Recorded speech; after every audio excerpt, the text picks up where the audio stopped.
You know, Congressman Collins and I had actually quite a great time. We did a podcast together, and the focus was, of course, the Russia investigation that launched me over 3.5 years ago on this journey to where we've culminated right now. And then the great work that Congress has been doing to actually expose what has happened in our country, which is probably one of the biggest stories in modern American political history, for that matter, and one that actually has not ended as of yet. There's so much more to do, and there's so much more that needs to be exposed, and the American people need to know the truth and need to know what happened. So that's why we're here today, and I'm going to give it up to Congressman Collins so he can fill you in on what Congress is doing. Hey, well, I love y'all too. It's good to see y'all. All right, well, it's good to be here today. And I mean, look at what's happened, Sarah, and we've talked about this for a little bit. Over the past 3 years, I always like to say, when we go back to this, I always like to say it started with tears in Brooklyn. That night where they had the wonderful candidate who lost, thank God, Hillary Clinton. But actually it started before then, because they never wanted to even get to the time of the loss of the election. So from my perspective in Judiciary Committee, what we've been seeing for the last 3+ years, even when it was the candidate Trump, when we started seeing the underbelly really of a corrupt part, and I call them the corrupt cabal, Strzok, McCabe, Comey, Page, Roadside, all these folks who had determined that they knew better than the American people. They knew better than to take and say, we're going to try and find a way to stop this man. And when we see this happening, they not only said that from their own political views, they actually, what we're seeing now, actually took steps to do that within the confines of their job. And that's FISA, and that's those warrants, the Carter Page. Look, Carter Page, and while we're dealing with FISA right now in Congress, is so important because you never get the Carter Page, you never get the Russia investigation, and this country would have been saved from 3 years of a witch hunt that started. Absolutely. He's right about Carter Page. I agree with you. I want to remind people of how this all began, and it's exactly what the congressman has pointed to. I can tell you about 3.5 years ago, nearly 4 years ago, when I first started reporting on, I would call it the Russia hoax, but back then we didn't know, right? Back then, even when John Solomon and I began reporting on this, what we were looking at was indiscrepancies within the FBI, situations that didn't seem quite right within the NSA, and the very first story, I was reviewing it this morning saying, how did this all start? And I remember one of the very first stories that we broke was a story on surveillance. The Obama administration, basically in October 2016, had basically gone to the FISA courts and admitted that the system had basically been abused. The courts were stunned. They wrote a report saying that the lack of candor was unbelievable and there were serious violations of the Fourth Amendment. Serious violations. That means that during the time of the Obama administration, Americans' information was actually being accessed illegally. They were just stepping all over the Constitution. Now, we knew this was happening before, but we didn't know to what extent. When that began to unravel, when those documents became public, no longer classified, and we started to report on that, that's when sources started creeping out of the woodwork and saying, wait a minute, you don't know how bad this is. You don't know how far this has gone. And I got to tell you, when I first started investigating Andy McCabe, the FBI, all of the same players you see now publicly, I was having a hard time believing that this could actually happen in the United States of America. But what I didn't know then was how far it went and the reasons that it went that far. And that was actually to stop then candidate Donald Trump from ever becoming president, and if he did become president, was to get him removed from office. And when that truth became evident, I got to tell you, it was a really rough time.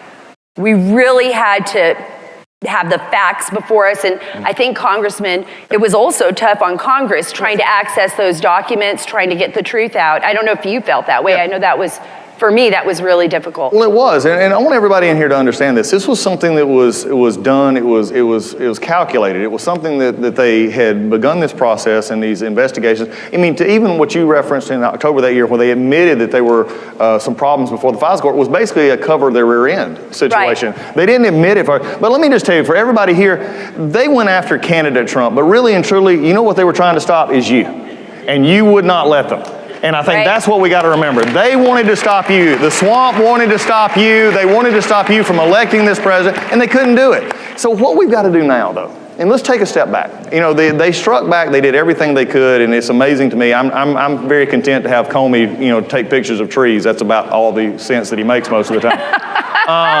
You know, as we go forward. But what do we do, you know, now to expose this and then have this, you know, not happen again? I agree with the president. This should never happen to another president. But I'm going to take it a step further. It should never happen to another American citizen the way this is done. So I agree. So when you look at it and you go forward, you really have to wonder, how did the politicization of this process become? And I think that's what we've been exposing when I started releasing transcripts a little over a year ago. You started getting the peel the back, the page of what we're actually seeing here. And I think that's become the biggest issue in not only this election, it's not only the election that we had in 2016, but also when you take in the Mueller report. What a waste of time. You know, just an amazing. Taxpayer dollars. And taxpayer dollars.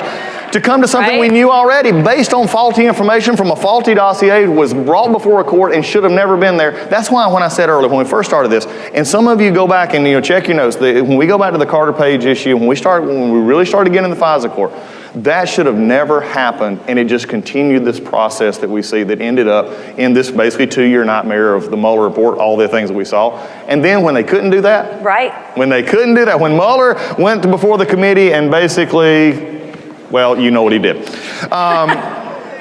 They said, oh my God, what do we do? What do we do? And then it just transitioned then into this sham impeachment from this fall. Like I said, I've come to the conclusion, I've said this many times before, he may not like it, I don't care. Adam Schiff can't spell truth, much less tell it.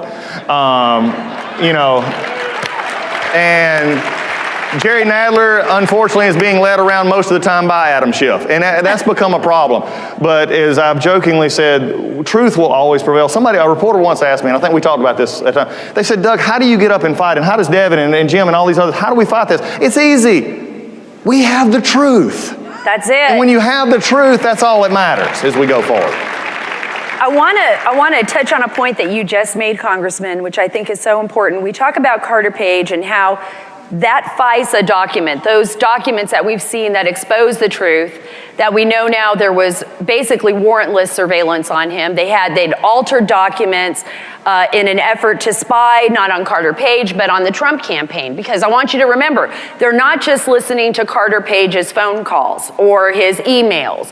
They have secondary and tertiary access, which means anybody that Carter Page is talking to, anybody from there on, and who they are speaking with. So they're able to access all of these documents. But it's not just about Carter Page. Remember what FISA court then, Judge Rosemary Collyer said when this was discovered. How many more applications have been falsified before the court? How many more have been altered? So we look at the fact that they weaponized the system. It was a political espionage. They weaponized it for political purposes. But then I have to ask myself, Congressman, how much further did this go? How many more applications? If we sift through it, we know Michael Horowitz right now, the Inspector General, is actually investigating this. He's actually looking at this because this is far beyond just one political party going after another political party. This is about basically stepping on the U.S. Constitution and working against the American people. We've never seen anything like this in our modern history.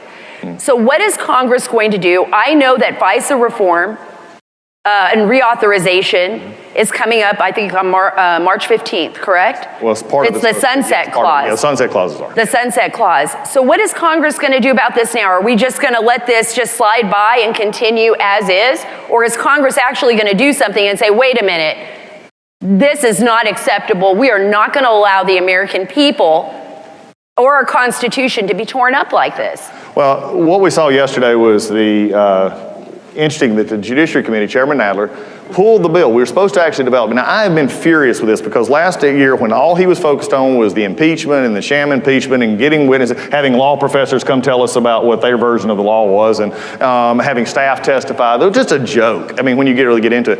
And I told him back then, I said, there's some issues that need to be assessed because the FISA court, there are parts of it that really do work for terrorists across, where we track them, so they have roving wiretaps, we can keep up with them. There are parts of it that need to be. But it needs to be changed. So what has happened is when we renewed it for this 90 days, basically, we said, my help to him was said, let's investigate, let's figure out how we can do this, let's take the Horowitz report, let's apply the Horowitz report, the lessons learned, even further into investigation, and do this. What did we do? Shockingly, nothing.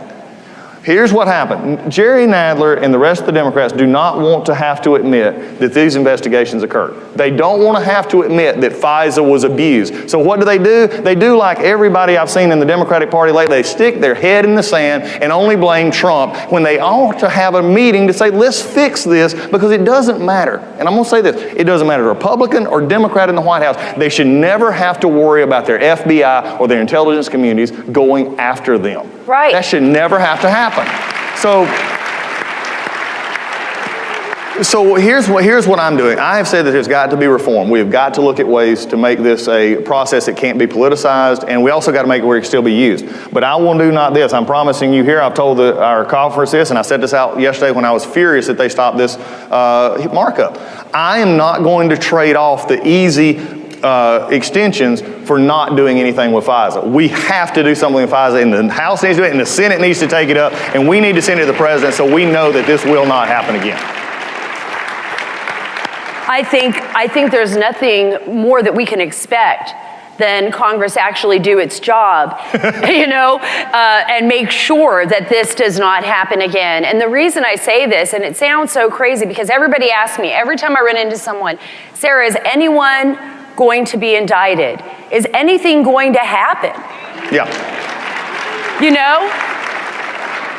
I believed that once we saw the text messages between Peter Strzok and Lisa Page, once Andy McCabe was fired for basically lying 4 times to federal investigators, 3 times under oath, what do you think would happen to you if you were taken into questioning by the FBI and you lied to them 3 times? Sarah, let me tell you, Michael Flynn. That's right. There we go. That's what happens. And that's exactly what happened to Michael Flynn. We've seen it happen to, and look, Lieutenant General Michael Flynn is a perfect example of the system, and it's ripe for abuse. And the abuse of prosecutors within the DOJ, who basically have endless purses, endless money, and if you think it can't happen to you, it can. When you don't have any more money to pay an attorney, when you're being threatened or your family's being threatened with prosecution, I mean, it's very easy to turn around and say, you know what? Okay, I'm guilty. I'm guilty of 1 count of lying. Even though you said I was not guilty of it, even though you knew I never lied, I'm going to go ahead and say that. Are you going to leave my family alone? And now we've seen with recent documents, the foreign intel, actually through FOIA, through Freedom of Information Act, that George Papadopoulos had basically cooperated with the FBI the entire time. Yep. And that he was willing to give all kinds of information, yet he faced jail time and he went to jail. Well, see, and that's the part of the problem, man. Sarah, let me interrupt here, because I think what you have to understand is the left and the media will not want you to hear this. Okay, they want to distract and say this was an investigation, and there's a little things that were a problem, but not this massive conspiracy. And that's just where they're wrong. Okay, when you look at the fact that when they went before the FISA court, they did not include exculpatory information. Bruce Orr never told the fact that the giving back the information was paid for by Democrats, operatives in the Clinton campaign, and they never said that information was going back to them. When you understand the dynamics here, my question is, and look, I think for many ways that Bill Barr is doing a great job in getting this cleaned up as best he can. I do believe, however, that McCabe should have been prosecuted. I mean, let's just be honest. They may have lost it in court. I mean, look, I've been on both sides, prosecutor and defense attorney. They may have lost in court, but there says something about the American judicial system that says if you lie, get this, he lied to his own colleagues. He did. This is, I mean, this is family lying here. And he was held to a higher standard. Exactly. He was the deputy director of the FBI. If you can't expect the deputy director of the FBI or the director of the FBI to tell the truth, how can they expect anyone else?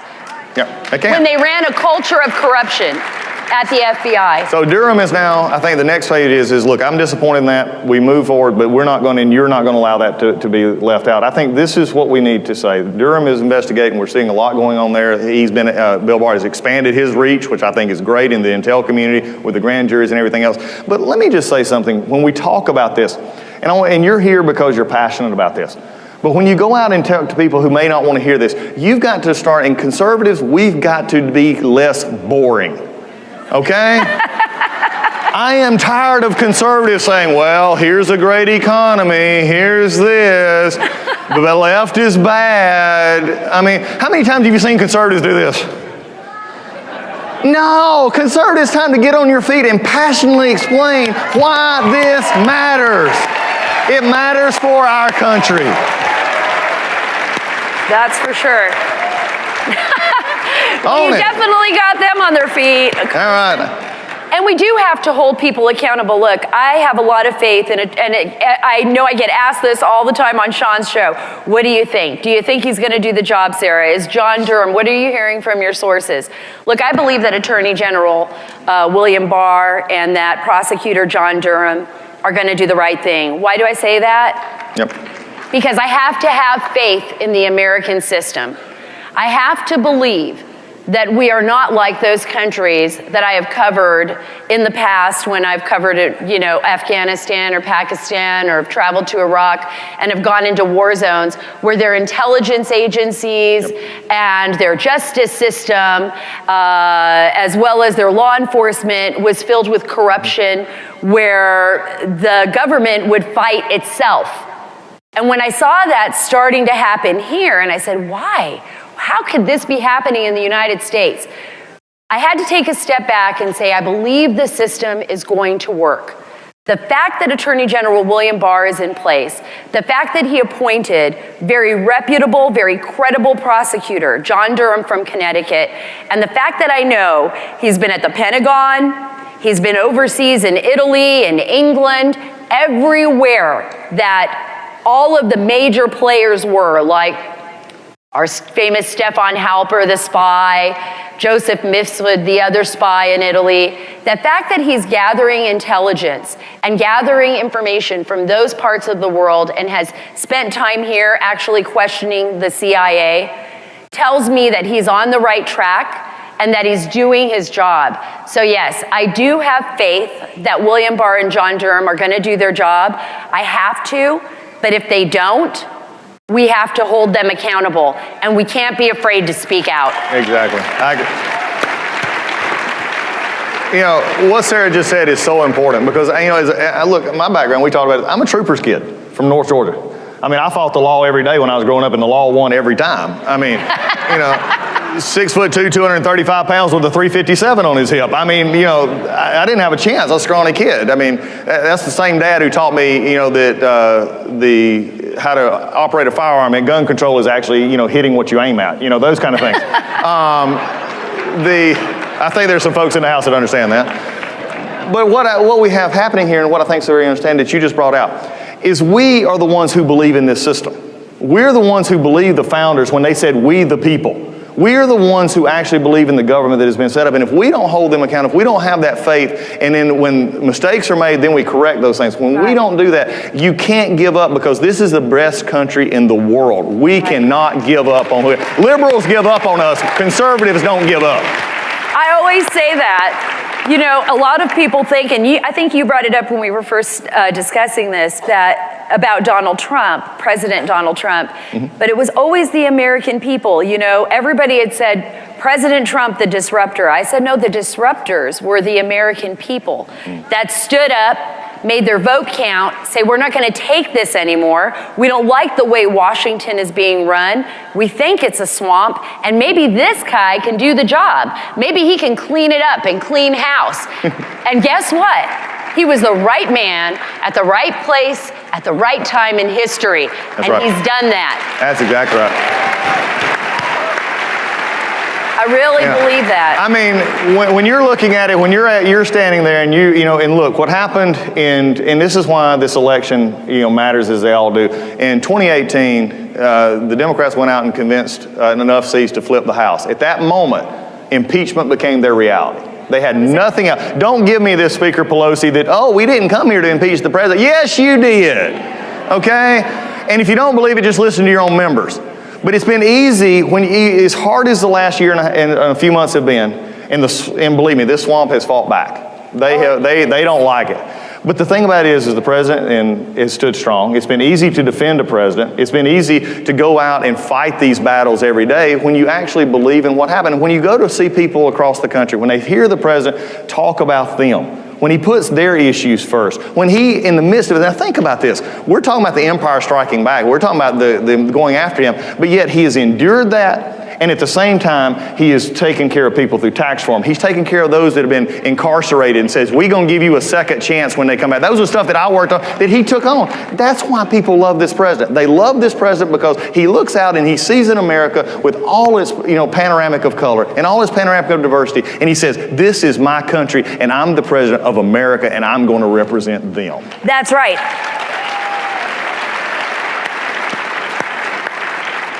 This is about the American people. It's not about, I want to take a step back. I want you to think about what former CIA Director John Brennan, James Comey, Really?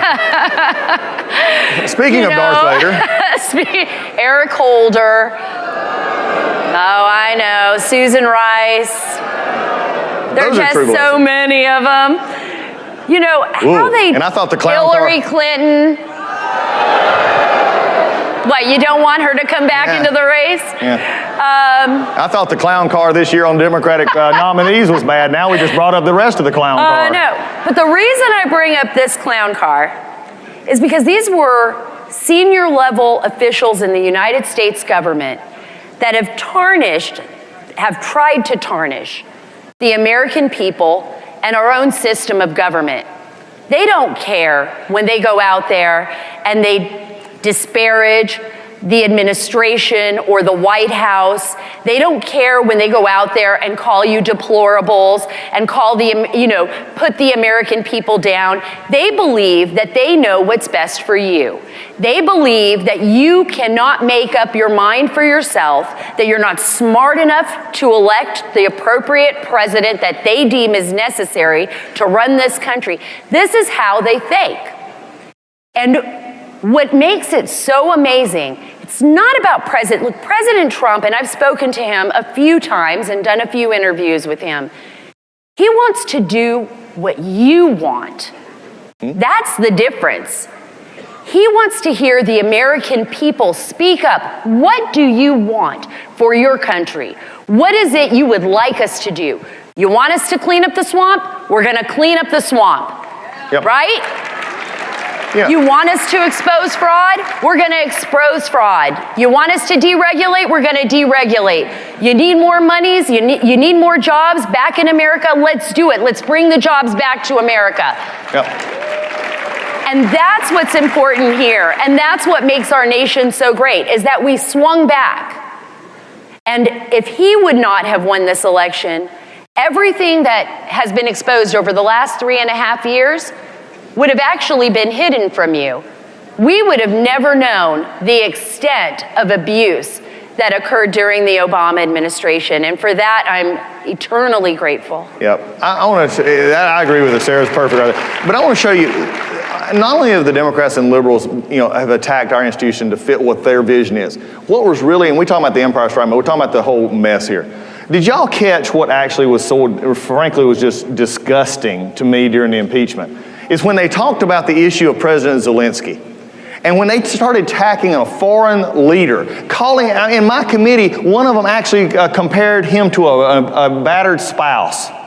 When we have Democrats on committees who are so opposed to an administration that they're willing to not only attack our institutions, they're going outside and attacking a world leader. If you want to know what will happen if Donald Trump is not reelected in November, then all you got to do is look at what happened the last 4 months, and you hear it coming out of their mouth. Their disdain for you, their disdain for our government, and their disdain for anything that doesn't fit their pattern, even if it means attacking other world leaders. That can't happen. That's why when the empire struck back, we stepped forward and said, not here. We're not going to have it here. And Sarah's been leading that charge. It's good to be with. Thank you so much, everyone. Our time's up, but thank y'all. I can't agree with it more. It's been great being with you. Thank you. Appreciate it. Thank y'all. Get up.